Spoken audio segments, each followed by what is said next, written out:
Bom, a palavra hoje,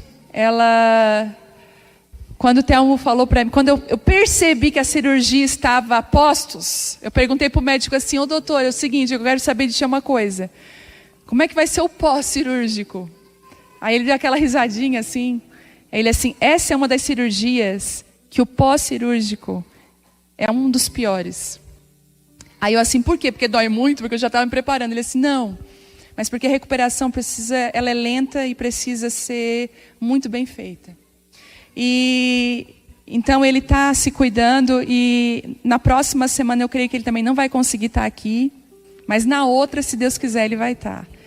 E aí ele falou assim para mim: amor, eu vou precisar de ti. Eu falei: glória a Deus, irmão.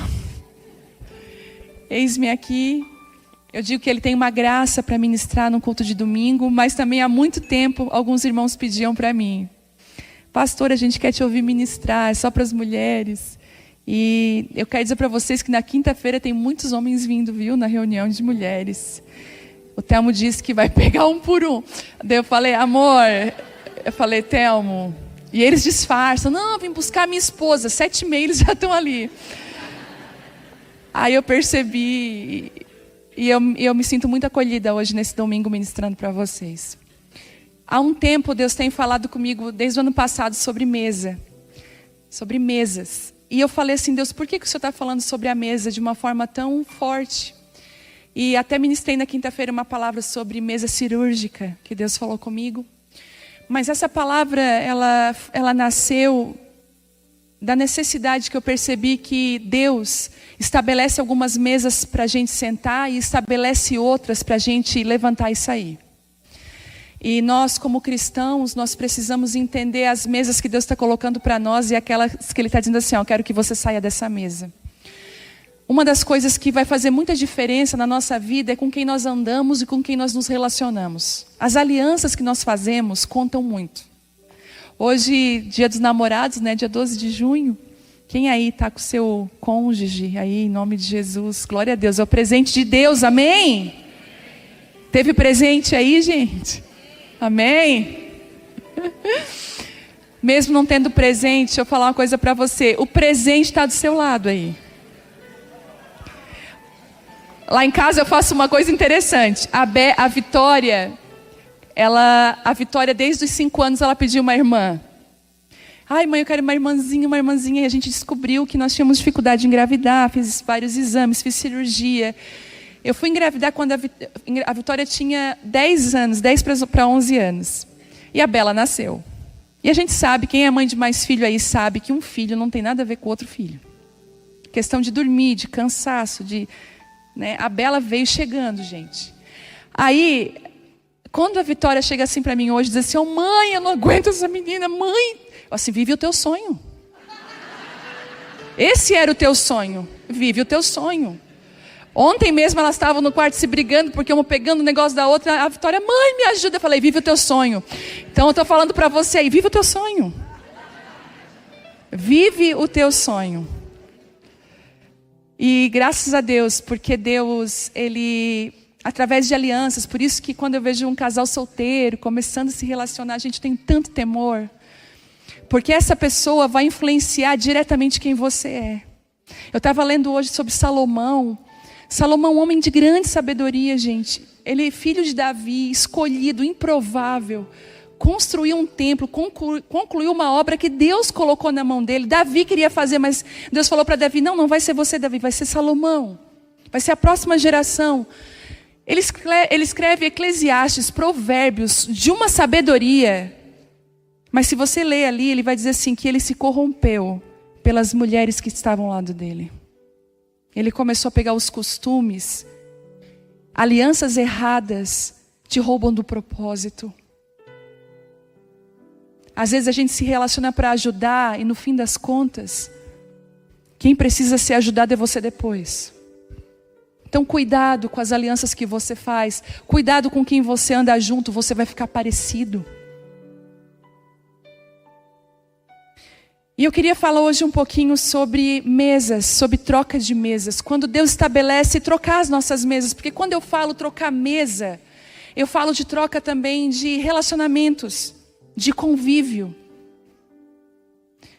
É interessante que eu sempre falo que toda gravidez para um casal, cada filho que nasce é um portal novo, gente.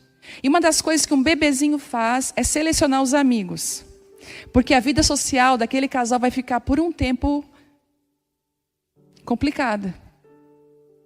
E ali mesmo Deus já vai começar a fazer as mudanças. Eu tenho observado nesses últimos dias aqui na Abapai Church muitas mudanças de casa.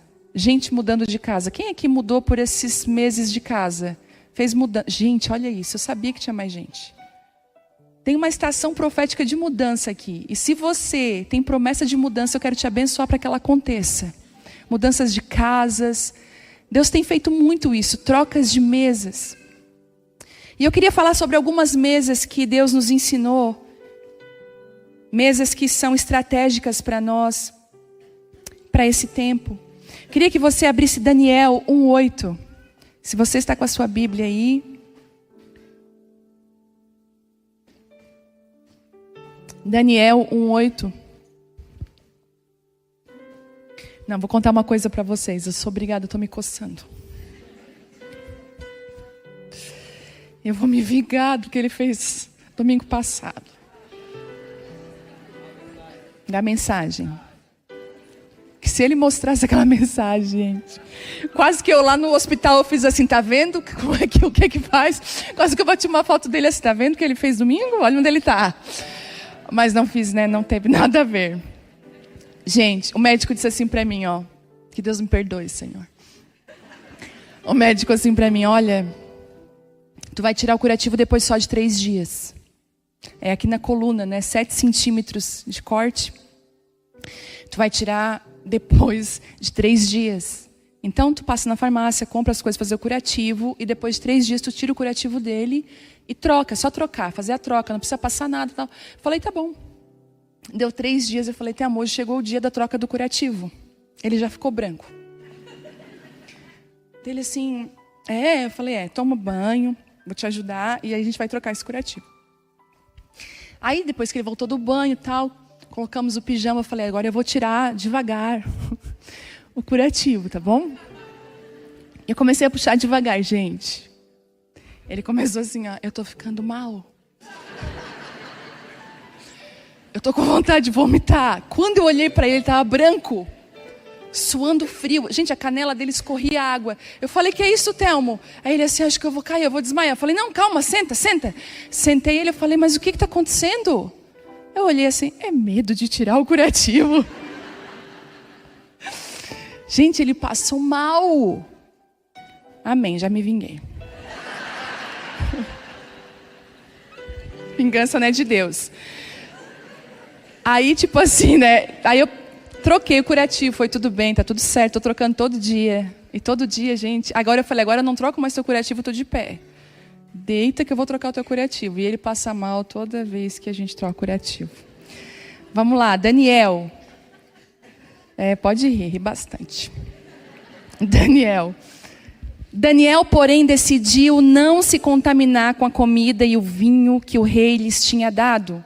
Pediu permissão ao chefe dos oficiais para não comer esses alimentos, a fim de não se contaminar. A primeira mesa que Deus nos convida a nos assentar é a mesa da renúncia. Quando você começa a caminhar com Deus, você vai perceber rapidamente que vai ter renúncia. Rapidamente que você vai ter que dizer não para alguns convites. Rapidamente que você vai precisar dizer não para algumas situações. É aquela mesa que você poderia sentar tranquilamente. E ouso dizer, gente, uma coisa é a gente dizer não. Isso aconteceu comigo. Uma coisa é você dizer não para algo que não te faz bem, né? Para o álcool, para a bebida, para um cigarro, para a droga. É você dizer não para algo que, olha, é lucro você dizer não. E outra coisa é você renunciar àquilo que é bom para você. E quando eu me converti, no início da minha conversão, eu lembro que no dia que eu me converti, eu sou cristã desde pequena, meus avós eram pastores, sempre dentro da igreja, sempre na escolinha dominical. Mas eu fui me converter dia 28 de agosto, ou 26 ou 28 de agosto de 2002, que eu tive um encontro com Deus, num culto simples, eu tive um encontro com Deus. Eu nasci de novo naquele dia, uma chave virou dentro de mim. Quando eu cheguei em casa, nós tínhamos aquela televisão com antena. E eu lembro que uma das decisões que eu tomei quando eu me ajoelhei, Deus falou assim comigo: fica sem a televisão por 1 ano. Só que, gente, há 20 anos atrás, não tinha celular e smartphone na mão direto. E era a televisão. Chegava em casa, a primeira coisa, ligar a televisão. E estava passando aquela novela da Jade. Aí eu disse, mas eu quero saber o que vai acontecer. Naquela coisa, eu vi a novela. E Deus falou assim comigo: eu quero discipular o teu coração. E eu preciso tirar a televisão por 1 ano. Gente, eu lembro que aquele dia eu me levantei do chão e falei assim: Telmo,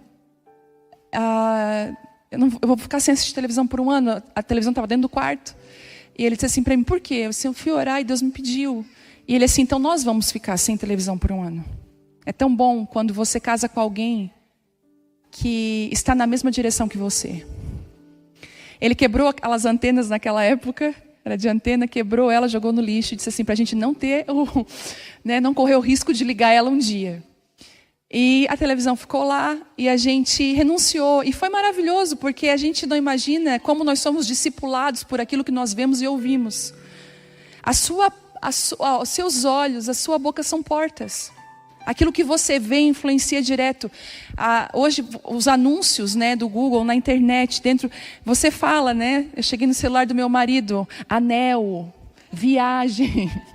Por quê? Porque hoje o que você fala, você vai receber anúncios. E você vendo, vai ter a tentação do quê? De comprar, de adquirir. É o que você vê, é a concupiscência. Tem um monte de mulher que está assim, anel, carro, viagem. E você, às vezes nós estávamos conversando outro dia sobre um assunto, de repente começou a vir anúncio daquilo, eu falei, misericórdia. Então, aquilo que a gente vê influencia a gente, discipula o nosso coração. Até no Instagram, cuidado quem você segue.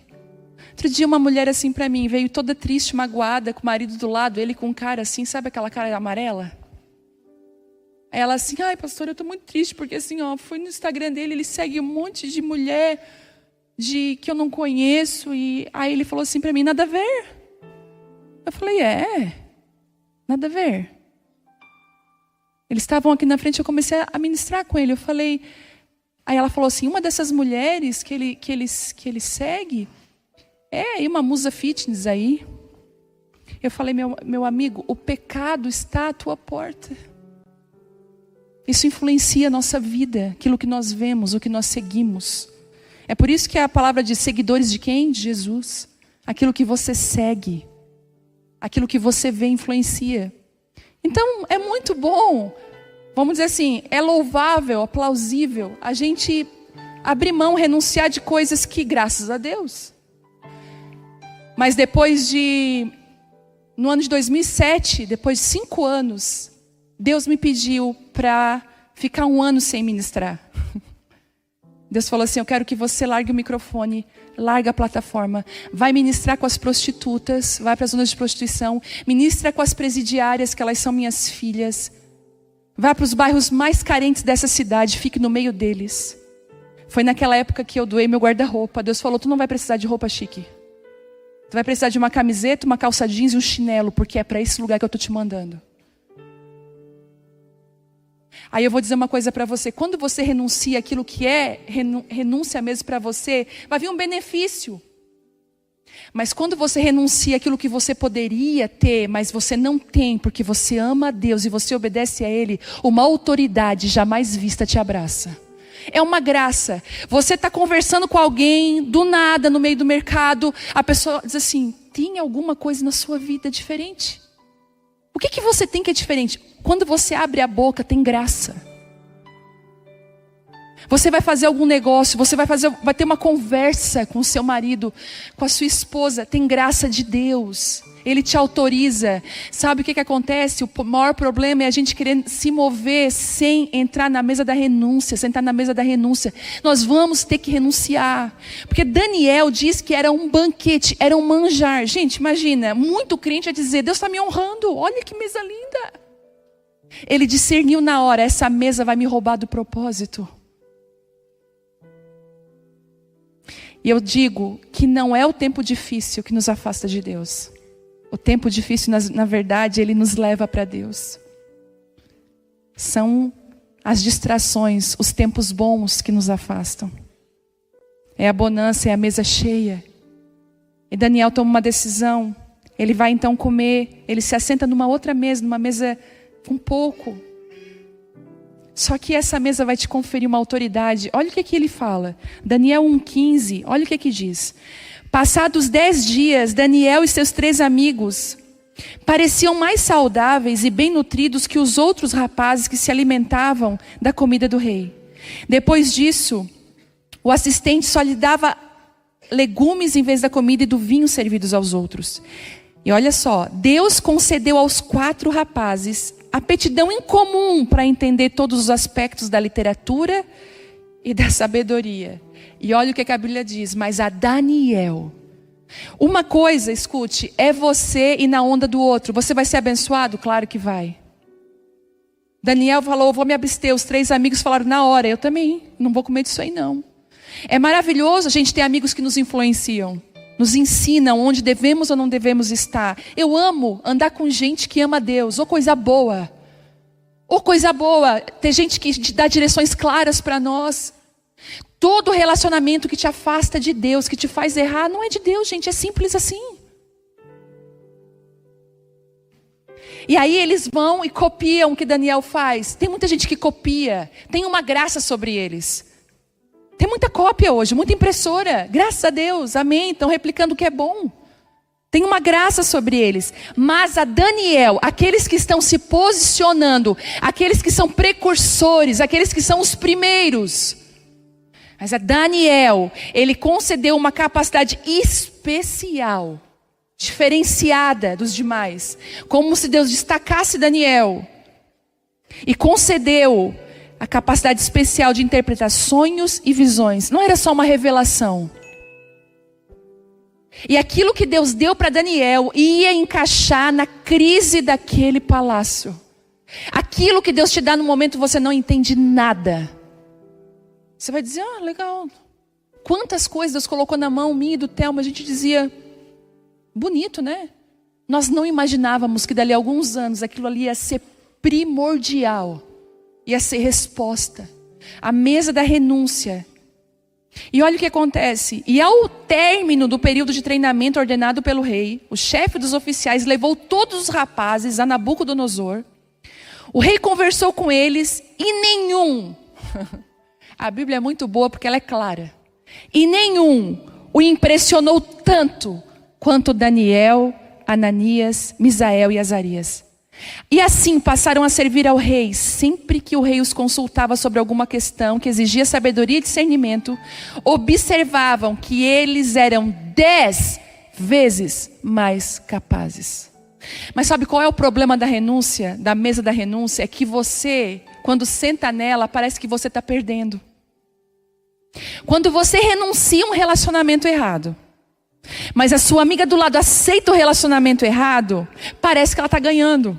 Porque ela já está com o namorado, ela está saindo, E você está ali, coitada, na mesa da renúncia, sentada. Só que os anos vão passar. E uma coisa que eu aprendi com Deus é que a fatura chega. Se uma coisa que você pode ter certeza, por isso que a Bíblia diz que o pecado tem um salário. Vem uma fatura. A fatura vai chegar. As escolhas que você está tendo hoje vão te entregar uma fatura daqui a alguns dias, alguns meses. Talvez você já recebeu uma fatura que você não queria. Você diz, meu Deus, eu não queria isso. Sabe o conselho que eu te dou? Começa com atitudes certas agora. Colhe bem rápido aquilo que você plantou errado e começa a plantar coisas novas, coisas assertivas. A mesa da renúncia parece que você está perdendo, mas no final do treinamento é claro. No final do treinamento é lógico. Você é diferente dos demais. Sobre você existe algo diferente. E Deus está falando isso para pessoas aqui. que tem chamados profundos, homens e mulheres que foram chamados por Deus, tem promessas sobre a sua vida, a coisa não flui, a coisa não anda, e você às vezes não sabe por quê, mas você já tem dentro de você desejo de renunciar a algumas coisas, você não consegue. Deus está falando assim, filho, renuncia. Nesse tempo que a gente tem vivido aí, o Telmo, gente, eu nunca renunciei tanto banquete na minha vida como agora. A Sara está aqui que não deixa eu mentir, que me ajuda na assessoria da agenda.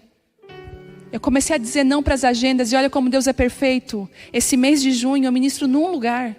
Você já pensou se a minha agenda estivesse cheia? Quem ia cuidar do meu marido? Eu estou com a agenda preparada para receber ele, para cuidar dele.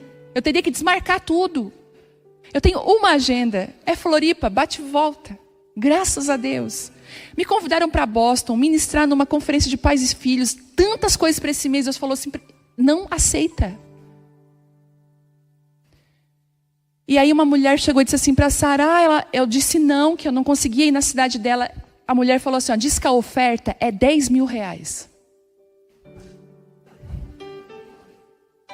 Não coça.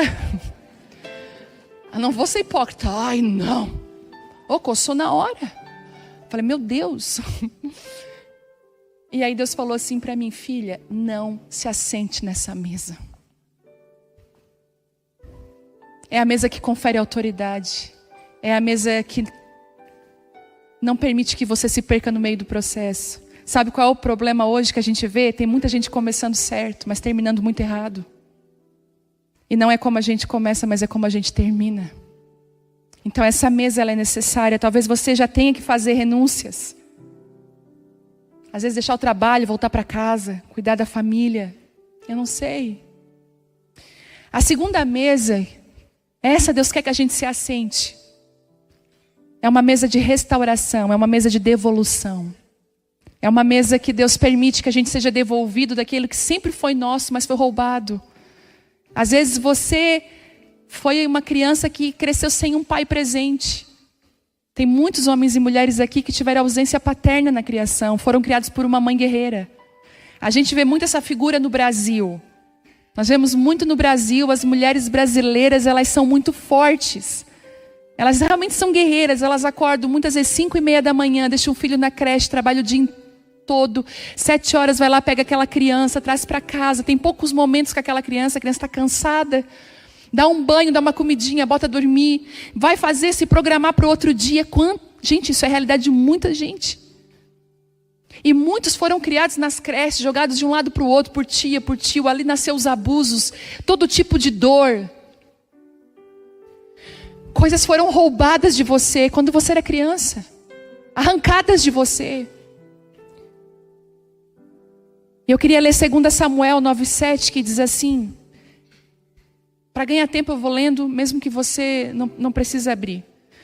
Não tenha medo, disse Davi. Quero mostrar bondade a você por causa de Jonatas, seu pai. Vou lhe dar todas as terras que pertenciam a seu avô Saul. E você comerá sempre aqui comigo à mesa do rei. Mefibosete se prostrou e disse, quem é seu servo? Para que o Senhor mostre bondade a alguém como eu, que não vale mais do que um cão morto. Então o rei mandou chamar Ziba, servo de Saul, e disse, dei ao neto do seu senhor tudo que pertencia a Saul e a sua família. Você e seus filhos e servos cultivarão a terra para ele, a fim de produzir alimento para a casa do seu senhor. Mefibosete, neto de Saul, comerá sempre à minha mesa. Aqui fala de Mefibosete, filho de Jonatas. Quando ele era criança, a serva que estava cuidando dele foi fugir e deixou ele cair, ele ficou aleijado. E quantas vezes pessoas de autoridade, pessoas que foram chamadas para cuidar de nós, nos deixaram cair. Quantos líderes, pastores, homens e mulheres nos deixaram cair. Isso é tão incrível que Paulo, eu amo a tradução da Bíblia, The Passion Translation, TPT, tem um aplicativo da Bíblia. Ela não tem ainda em português, mas eu copio ela em inglês, boto no Google Tradutor e eu fico maravilhada com o que sai de lá. E uma das traduções de uma parte da Bíblia eu não tenho aqui, mas vocês podem depois procurar. Paulo fala na linguagem tradicional vocês não tendes muitos pais. Vocês têm muitos mestres, mas vocês têm poucos pais. Porque mestre ensina, pai vai junto. Mestre ensina, mas pai ensina o filho a fazer. E a TPT fala assim: vocês têm muitas babás em Cristo, mas pouca paternidade. E as babás, elas falham, porque ninguém vai cuidar como uma mãe, como um pai. E Deus está falando assim para nós hoje: ei, existe uma mesa que eu quero que você sente, que vai devolver tudo aquilo que é teu. Mefibosete tinha direito a muito, que tinha sido roubado dele. E olha que incrível. Roubado não porque ele errou ou pecou, roubado porque os antepassados dele tomaram decisões erradas. Talvez você tenha sofrido consequências até físicas. Dívidas de pais. Eu conheço pessoas que estão pagando dívida do pai que já faleceu. Em processo de justiça. Talvez o que você herdou foi dívidas. E há sequelas na sua alma de ser mal cuidado, de descuido, falta de proteção, que hoje te impedem de ter segurança. Muitos homens, eu e o Thelma, a gente estava conversando, muitos homens que não tomam atitude, não são proativos. Tem homem que não bate no peito e fala assim: deixa comigo, eu resolvo. Vai chorar para a mulher, aí a mulher levanta igual uma Jezabel, toda errada. Tem coisa que a gente não pode se meter, mulheres. É eles. Aí, o homem tem que chamar para si a responsabilidade. Ei, eu vou resolver isso. Uma das orações que eu fazia quando eu tinha 16 anos, eu orava pelas características do meu marido. E uma das coisas que eu falei assim: Deus, ele vai amar jardim. Ele vai amar cortar grama, plantar árvore, podar árvore, ele vai amar isso. E ele vai também ser um homem dentro de casa que não vai deixar uma lâmpada queimada. E pela graça de Deus, o Telmo não existe nunca. Nós temos 22 anos de casado. Você pode ver pela Abapai a organização dessa igreja. A organização começa lá fora. E se você for passear por aqui, é tudo muito organizado. Sabe o que ele faz? O pessoal, o zelador aqui, sofre na mão dele. Ele chega aqui na igreja e começa a bater foto de canto. Pá. Aí chega uma luz meia torta, pá, começa a bater foto. Segunda-feira encaminha a foto para o zelador e começa a pontuar foto por foto. Resolva isso, coloque isso no lugar. Com a graça de Deus, as lâmpadas queimadas. Lá hoje, na nossa casa, estava com o interruptor sem a tampinha. Ele passou, ele voltou, mesmo operado, gente. Olhou, vou providenciar a tampa desse interruptor. Sabe, seja um homem proativo. Porque isso vai trazer segurança para a tua família, nas pequeninas coisas. Eu conheci um homem que tinha um sapo na garagem. Ele chamou a mulher para tirar. Isso aí acaba.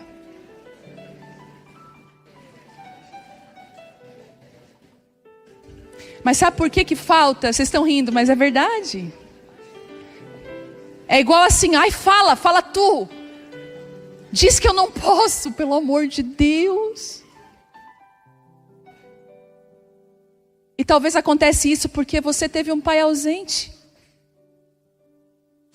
E eu sempre falo que o pior pai não é aquele que morreu. Não é aquele talvez até que abandonou. É ruim, é difícil, mas existe ainda uma característica pior. É o pai que está em casa, mas ele é ausente, ele é morto. É órfão de pai vivo. É aquele que despreza. Você que é homem, escute o que eu vou falar para você. Seja um instrumento de cura na sua casa. Você não tem noção, pai, do que a sua palavra faz na vida do coração de um filho, de uma filha. A sua presença é segurança. Quando eu comecei a dirigir, o Telmo foi muito doido. Ele me deu o volante. Nós íamos para Belo Horizonte de carro. Eu tinha 1 mês de carteira. Ele falou: estou muito cansado, pega o volante. Eu fui dirigindo chorando. Peguei São Paulo, meu Deus. A Vitória, o tempo todo que o Telmo estava no volante, ela dormindo. Quando ela viu que era quando eu olhei, ela estava no meio, assim, com o olho bem regalado. Porque o pai é segurança. E a mesa, escute, essa mesa, ela te devolve aquilo que era teu desde o início, mas você não teve acesso. Deus está falando assim para você: essa mesa vai te devolver tudo que era teu. Ousadia, coragem, intrepidez. Tem aqui homens que são tímidos. Você pensa que você é tímido. Não é, você foi muito podado na infância, cortado. Você não tem coragem de falar uma palavra. Deus hoje vai te devolver ousadia, intrepidez no espírito, sabedoria nos negócios. Você já vai acordar dando voadeira pela manhã. Não vai acordar. Em nome de Jesus. As mulheres também. Não sei se eu vou para a direita, para a esquerda, reclama de tudo. O coitado do homem faz de tudo, ela está sempre reclamando. Deixa eu falar uma coisa, reclamar é vício. Eu descobri que eu tinha um vício da reclamação. Você pode perceber, você sai, encontra alguém que você não conhece, esse tempo, né?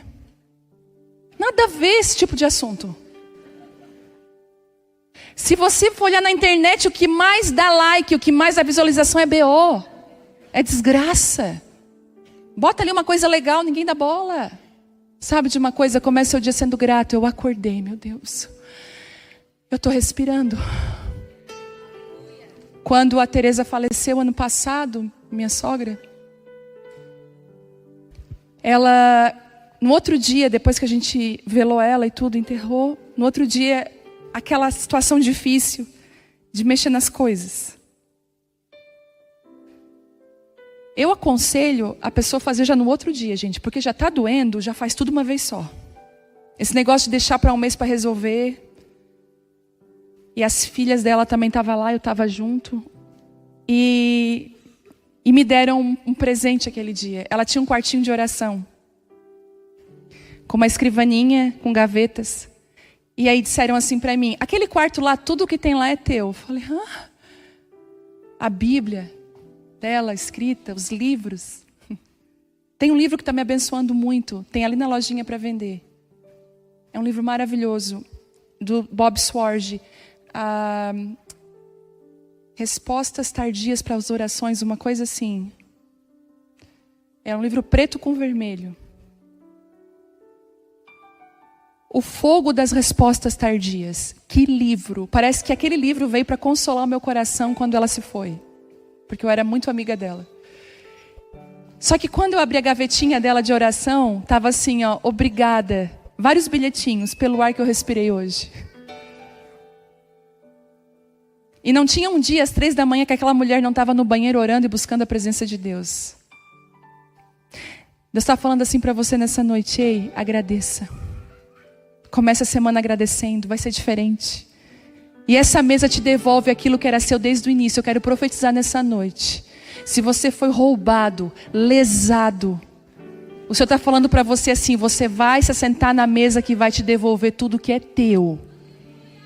E eu quero te abençoar. Se você está carregando algo que não é seu, largue isso em nome de Jesus. Só queira aquilo que é seu. Aquilo que Deus confiou para você, em nome de Jesus. A terceira mesa que eu quero falar é uma mesa muito importante nos dias que nós estamos hoje. É uma mesa que te dá estratégia no dia do mal. Estratégia no dia difícil. Estratégia quando você não sabe o que fazer. Esther 5 diz assim: no terceiro dia de jejum, Esther vestiu seus trajes reais e entrou no pátio interno do palácio, em frente ao salão do rei. O rei estava sentado no trono, voltado para a entrada. E quando viu a rainha Esther ali no pátio interno, ele a recebeu de bom grado e lhe estendeu o cetro de ouro. Esther se aproximou e tocou a ponta do cetro. O que você deseja, rainha Esther? Perguntou o rei. Qual é o seu pedido? Eu atenderei mesmo que peça metade do meu reino. Esther respondeu: se lhe parecer bem, venha hoje com Ramã um banquete que preparei para o rei. O rei se voltou para os seus servos e disse: diga a Ramã que venha depressa para um banquete com Esther. Ramã era o inimigo. Essa mesa é aquela mesa que você leva os seus inimigos para ali. E eu quero já dizer que inimigo não são pessoas, não é carne e sangue. A Bíblia diz que os nossos inimigos não são carne e sangue. São principados, potestades, espíritos malignos. Mas eles iam usar pessoas. E muitas vezes as pessoas mais próximas de nós. Essa é aquela mesa que te dá estratégia no dia ruim. E posso te dizer um conselho, te dar uma arma poderosa. o jejum e a oração são o maior alimento dessa mesa da estratégia do dia do mal. Está acontecendo uma situação, eu não sei o que fazer, jejum e oração. Lá em casa já é comum. Telmo mesmo, quando alguma coisa na igreja, nós estamos para tomar algumas decisões, algumas mudanças. Nós temos muito medo de dar passos aqui e dar passos errados. Como eu falei, muita gente começa certo.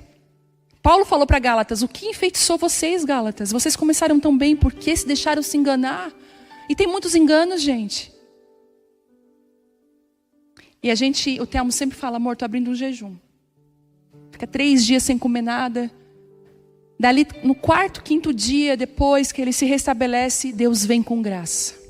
Deus vem com a resposta. E foi isso que Esther fez. A mesa no dia difícil é uma mesa onde você pede o favor do rei. Deus, eu não quero o favor das pessoas, não é o fulano que vai me colocar naquele emprego, não é o ciclano que vai abrir essa porta para mim. Eu não quero entrar por portas que os homens podem abrir. Eu quero entrar nas portas que o Senhor abre para mim. Porque as portas que Deus abre, ninguém fecha. Ninguém é capaz de fechar. Às vezes nós nos iludimos e sofremos porque entramos por portas que pessoas abrem. E rapidamente as pessoas abrem e fecham numa inconstância. Mas a porta que Deus abre, que Ele te convida a passar por ela, ninguém é capaz de fechar. Mas a porta que Ele também fecha, ninguém é capaz de abrir. Agradeça até as portas fechadas de Deus. E a última mesa é a mesa da revelação. Eu não vou ler porque é tão grande. Mas fala em Lucas 24, depois você lê em casa, que existiam 2 discípulos de Emaús que estavam voltando para Emaús depois que Jesus tinha morrido. A gente não tem noção de como que os discípulos ficaram com a crucificação de Jesus. Eles pensavam que era Ele que ia ser a resposta. Mas da forma que eles idealizaram. Quantas vezes nós idealizamos a forma que Deus vai agir. E Ele não age como a gente quer. E a gente pensa que Deus não está com a gente. Inúmeras vezes isso já aconteceu comigo. Inúmeras. Eu idealizei de um jeito, Deus fez totalmente diferente. Posso dar um conselho nessa noite? Dê autorização para Deus fazer do jeito dEle. Às vezes tem coisas que Deus não está derramando porque você não está preparado. Você pode levantar as mãos agora e dizer assim, Deus, mas faça isso de todo o coração. Eu te autorizo a fazer os teus sonhos, os teus planos, os teus projetos para a minha vida, para a minha família. Não na minha configuração, não do jeito que eu idealizei, mas do teu jeito. O teu jeito é melhor. E eu confio em ti. Amém. Em nome de Jesus. E os discípulos entristecidos, escute. Mas Jesus não desiste quando a gente está enganado. Quando eles estavam indo pelo caminho de Emaús, Jesus coloca ao lado deles e começa então a ensiná-los. E a Bíblia diz que o coração deles começa a queimar. Jesus começa a dizer, mas não era para esse Jesus aí sofrer? Jesus é disfarçado, gente. Não era. E eles começam a contar. E quando chega perto da casinha deles, em Emaús, uma canção que eu escuto desde que eu acho que eu tinha 4 anos de idade, que eu lembro. Fica, Senhor, já se faz tarde. Tens meu coração para pousar. Faz em mim morar na permanente. Fica, Senhor, meu Salvador. Quando chegou perto, eles falam assim, fica com a gente. Eles nem sabiam que era Jesus. Porque quando uma pessoa é boa, a gente quer ela perto da gente, não quer? Tem gente que a gente não quer ver a hora. Ai, já vai, graças a Deus. Tem hora assim que você já vai se levantando, disfarçando, colocando sapato. Eu e Telmo temos uns códigos, mas eu não posso contar para vocês. Quando a gente pega assim uma coisa meio atravessada, e a gente se olha, faz o sinal e a gente monta um plano. Dá muito certo. Um dia, quem sabe, quando eu trocar de plano, eu conto o plano antigo. Mas quando a gente está com alguém que a gente gosta, é maravilhoso. É maravilhoso. A gente quer estar perto. E foi isso que aconteceu. Os discípulos falaram, ai, fica, tá tão bom conversar contigo, coisa boa. Ô, gente, não tem aquela pessoa que a gente conhece, parece que a gente é amigo desde a infância? Uau, tem pouco tempo de convivência, mas que bom estar perto dessa pessoa. Foi isso que eles sentiram com Jesus. Só que Jesus vai e entra na mesa. E se assenta na mesa com esses discípulos. Talvez esses discípulos tinham teologia, tinham experiências, mas não tinham mesa com Jesus. E a Bíblia diz que no partir do pão, os olhos deles se abrem e eles veem que é Jesus. A mesa da revelação é aquela mesa que você vai de manhã sem nenhuma intenção. Amanhã de manhã, segunda-feira, não sei se você tomou, onde você toma o seu cafezinho da manhã. Mas você coloca o pão da presença junto. A xícara do café, o cavaquinho, não sei. A rosquinha, o pão e a Bíblia. Enquanto um gole de café ou outro, você começa a ler. E se ele se assentar com você na mesa, sabe o que vai acontecer? Ele vai partir o pão para você. Eu lembro de uma época que eu não entendia nada do que eu lia na Bíblia. E um dia eu pedi, Senhor, Tu é aquele que pode partir o pão para mim. Divide esse pão comigo, me ensina. Amanhã pela manhã faça isso. Você está ansioso, preocupado. Semana vai ser puxada. Pai, está tão difícil. Parte o pão na mesa. E quando ele parte o pão, a revelação vem sobre os discípulos. Eles voltam para o lugar deles. Hoje tem a mesa da ceia aqui. Nós temos a ceia.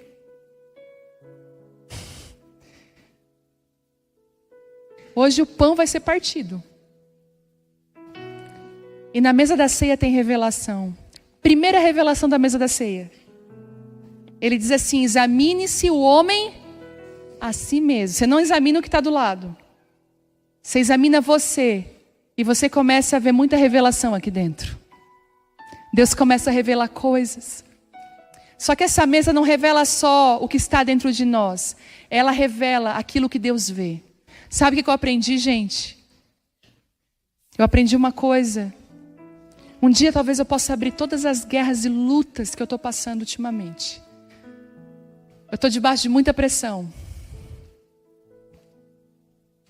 Talvez daqui a uns anos eu vou poder abrir, ainda não dá. Mas eu tenho aprendido nesse processo que eu tenho vivido uma coisa. Você não pode acreditar no que a sua mente diz para você. Você não pode caminhar no que a sua mente diz que você é. Você também não pode andar naquilo que as pessoas falam que você é. Porque você vai se perder. Eu descobri, a ouvir de Deus quem eu sou. A ouvir de Deus quem eu sou, porque Ele é o Criador. Não fui eu que me criei, nem meus pais. Eu não posso ir lá dizer pro meu...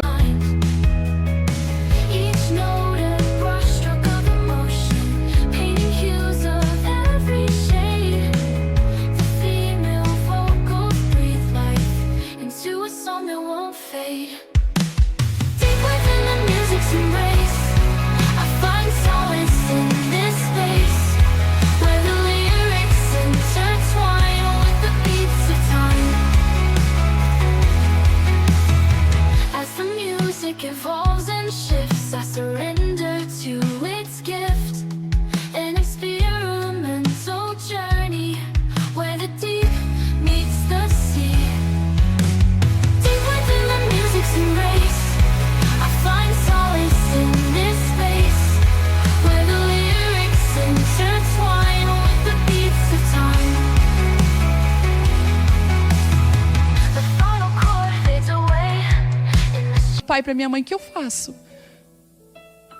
Ele é o meu Criador, Ele me desenhou. Ele é o design perfeito. E agora eu tenho escolhido caminhar nas palavras dEle. E essa noite o Senhor quer talvez posicionar alguns de vocês nessas mesas. Talvez é a mesa da renúncia. Talvez você falou assim, uau, logo essa palavra hoje, eu tenho que tomar uma decisão amanhã. Essa mesa que te devolve. Talvez é a mesa das estratégias no dia do mal, dia difícil. Às vezes a parentela, né? A gente tem tantos embates dentro das empresas. Ou talvez é a mesa da revelação, que você achou que Deus ia fazer de um jeito, Deus mudou os planos, você está aí, Deus, e agora? Ele fala assim, deixa eu entrar na tua casa, sentar na tua mesa e partir o pão e te revelar qual é o meu propósito para a tua vida.